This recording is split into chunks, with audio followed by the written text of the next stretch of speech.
Maintenant, ça va être le tour de Monsieur Jean-Claude Charrier pour tout ce qui va être sous, là aussi.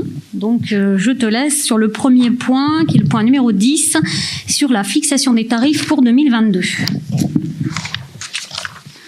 Oui, donc vous avez vu, il est donc proposé au Conseil municipal de fixer les tarifs pour l'année 2022. Vous avez eu tous les documents en annexe. Cette augmentation, comme il vous est dit dans la notice, est de 2,6%. Donc on s'est calé sur l'inflation. L'inflation à fin octobre, qu'on s'entende bien, puisque effectivement l'inflation à fin novembre est de 2,8. On s'est calé à 2,6. On a pris en référence la fin octobre.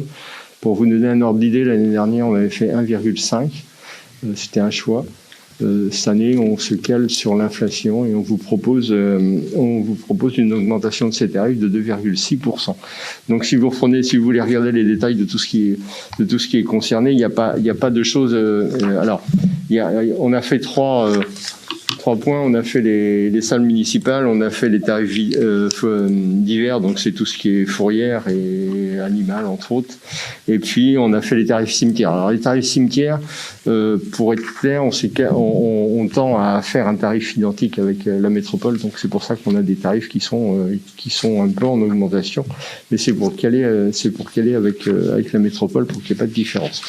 Pour les tarifs divers, on les a pas bougés parce que ce sont les frais de capture d'animal, les frais de conduite d'animal. Ne me demandez pas le frais de transport, machin, parce que vous m'avez posé la question l'autre jour, mais c'était un petit peu compliqué à faire le distinguo. Mais enfin bon, tout ça, c'est des tarifs de fourrière, les vacations funéraires, les tarifs de photocopieurs. Ça change pas puisque ce sont des contrats, donc ça n'a pas lieu d'évoluer d'une année sur l'autre.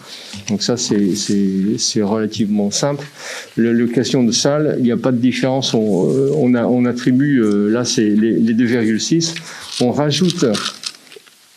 rajoute une location de salle pour les réunions inférieures à 3 heures, puisque c'était non pas un loupé, mais il y avait un trouble dans la raquette à ce niveau-là. Il n'y avait pas de tarif, si bien que un jour il y avait de la facturation, un jour il n'y en avait pas. On ne savait pas sur quel pied danser, à tel point qu'on a perdu des locations à cause de cela. Donc on établit un tarif de réunion. Ça peut concerner les assos, mais pas forcément ça, mais plus facilement les conseils syndicaux qui se réunissent, les conseils des copros et des choses comme ça. Donc ça permet de percevoir une petite rémunération de l'ordre de 50 € pour les réunions inférieures à 3 heures. Pour le reste, il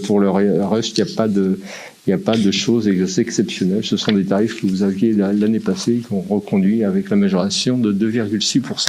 Est-ce que vous avez des questions ? Il n'y a pas de questions, donc je vous propose de passer au vote sur l'approbation des nouveaux tarifs de location pour l'année 2022, qui est contre, qui s'abstient, qui est pour. Pardon. Il y a des abstentions? Oui, ouais, c'est ce que j'ai fait. Il y a 2 abstentions, et qui est pour tout le monde. Je vous remercie.